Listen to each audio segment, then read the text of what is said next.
இசை வந்து தான் ப்ராஜெக்ட் ரெடி பண்ணி கொடுத்து உங்களை வந்துட்டு அங்கே பேச வைக்கிறேன், நீங்கள் கிளம்பி போங்க, உங்கள் லேப்டாப்க்கு மெயில் பண்ணிடுறேன், அதை வச்சு நீங்கள் வந்து ப்ரெசென்ட் பண்ணுங்க, நான் உங்களுக்கு சொல்ல சொல்ல அப்படின்ற மாதிரி சொல்லிடுறாங்க.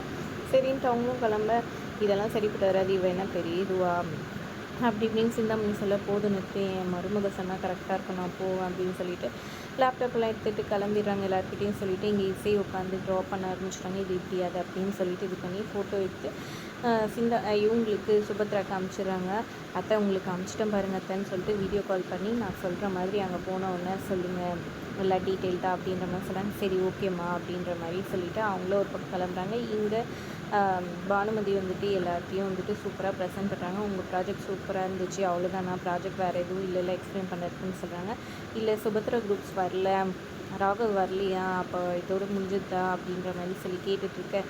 இல்லை எங்கள் மேடம் வராங்க, அது வந்துட்டாங்கன்னு சொல்லிட்டு லிஃப்ட்டில் கரெக்டாக சுபத்ரா வரதை பார்த்துட்டு அவங்க பிஏ வந்துட்டு சொல்லிடுறாங்க. உடனே அப்புறம் பானுமதி ஷாக் ஆயிடுறாங்க. அப்புறமா சுபத்ரா வந்துட்டு நானே எக்ஸ்பிளைன் பண்ண போகிறேன், ராகவ் முக்கியமான வேலையாக போயிட்டாருன்னு சொல்கிறாங்க. சரி ஓகே எக்ஸ்பிளைன் பண்ணுங்கன்னு சொல்கிறாங்க. அப்புறமா லேப்டாப் இதுவில் கனெக்ட் பண்ணிவிட்டு அவங்க வந்துட்டு இசை சொன்ன மாதிரி சூப்பராக எக்ஸ்பிளைன் பண்ணி முடிக்கிறாங்க.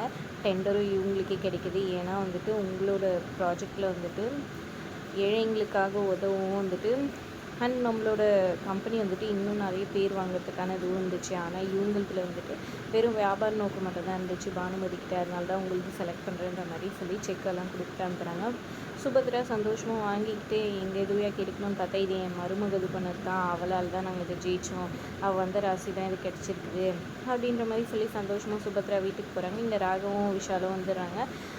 ஒன்றும் இல்லைன்னு சொல்லி கேட்டு எல்லோரும் பேசிகிட்டு இருக்காங்க. அப்புறம் என்னாச்சுமா ப்ராஜெக்ட் போயிருந்தீங்களான்னு சொல்லி கேட்க, ஆமாம் நான் தான் போயிருந்தேன், நம்மளுக்கு தான் ப்ராஜெக்ட் இதை செக் அப்படின்னு சொல்லி கொடுக்குறாங்க. ரொம்ப தேங்க்ஸ்மா அப்படின்னு சொல்ல, இது எல்லாத்துக்கும் காரணம் இசை தான் சொல்கிறாங்க. ரொம்ப தேங்க்ஸ் இசை, உங்களுக்கு எப்படி இதெல்லாம் தெரியும்னு சொல்லி, நான் மினியேச்சரெல்லாம் பண்ணுவேன், அப்படி தான் அது, வேறு எதுவும் பெருசாக எனக்கு இதுவெல்லாம் இல்லைன்னு சொல்கிறாங்க. உண்மையிலேயே இது சூப்பரான விஷயம், அவங்க வெளிநாட்டு ஆளுங்களே வந்துட்டு பாராட்டிட்டாங்க, இனிமேல் நம்ம கம்பெனிக்காக நிறைய இந்த மாதிரி பண்ணி கொடுக்கணும்னு சொல்ல, சரிங்க அத்தை அப்படின்னு சொல்கிறாங்க. சரி நம்ம பொண்ணு பேர் வாங்கலான்னு பார்த்தா இவ்வளோ பேர் வாங்கிட்டு காலையில் கடுப்பாயிட்டு இருக்காங்க சித்தி. இன்னொரு பக்கம் இங்கே இசையை கூப்பிட்டுட்டு இஎன்டி கிட்டே போகிறாங்க. அங்கே ஆல்ரெடி சிந்தாமணி வந்து போயிருக்காங்க, அவங்களுக்கு காது வலின்னு சொல்லிட்டு அவங்களுக்கு ட்ராப்ஸ் ஏதோ போட்டிருக்காங்க. அவங்க அங்கே படுத்துட்ருக்காங்க இப்படி சாஞ்சிட்டு. அப்போது இசையும் வர்ஷினியும் போய் டாக்டர் பார்க்குறாங்க. இந்த மாதிரி 8 வயசில் வந்துட்டு காது கேட்காமல் போயிடுச்சு, இந்த மாதிரி பெரிய சத்தம் கேட்டு அதுலேருந்து இப்போ வரைக்கும் கேட்கல, கொஞ்சம் செக் பண்ணி எங்கள் அக்கா கண்டிப்பாக காது கேட்கணுன்ற மாதிரி சொல்கிறாங்க. உடனே வந்துட்டு டாக்டர் செக் பண்ணி பார்த்துட்டு, சரிம்மா ரிப்போர்ட்ஸ் எல்லாம் என்னோடய ஃபாரின் டாக்டருக்கு அனுப்பிச்சி வைக்கிறேன், அவங்க என்ன சொல்கிறாங்கன்னு பார்க்கலாம், ஒரு 10 நாள் கழிச்சு வாங்கன்னு சொல்லிடுறாங்க. சரின்ட்டு இவங்க கிளம்புறாங்க. இவங்க போகும்போது சிந்தாமணி பார்த்துறாங்க. என்னடா இது இவ்வளோ இங்கே வந்துருக்காங்க, அங்கே இருக்க நர்ஸை கூப்பிட்டு கேட்டால் நர்ஸும் உண்மையை சொல்லிடுறாங்க. இதை கேட்டோன்னா, ஓ காது செவிடு வேறியா, ஏற்கனவே ஜாதகத்தலாட்டம், இருங்கடி உடனே போயிட்டு அக்கா கிட்ட சொல்லி இந்த கல்யாணத்தை நிப்பாட்டுறோம் பாருன்னு சிந்தாமணி அடுத்த பிளானை யோசிக்கிறாங்க.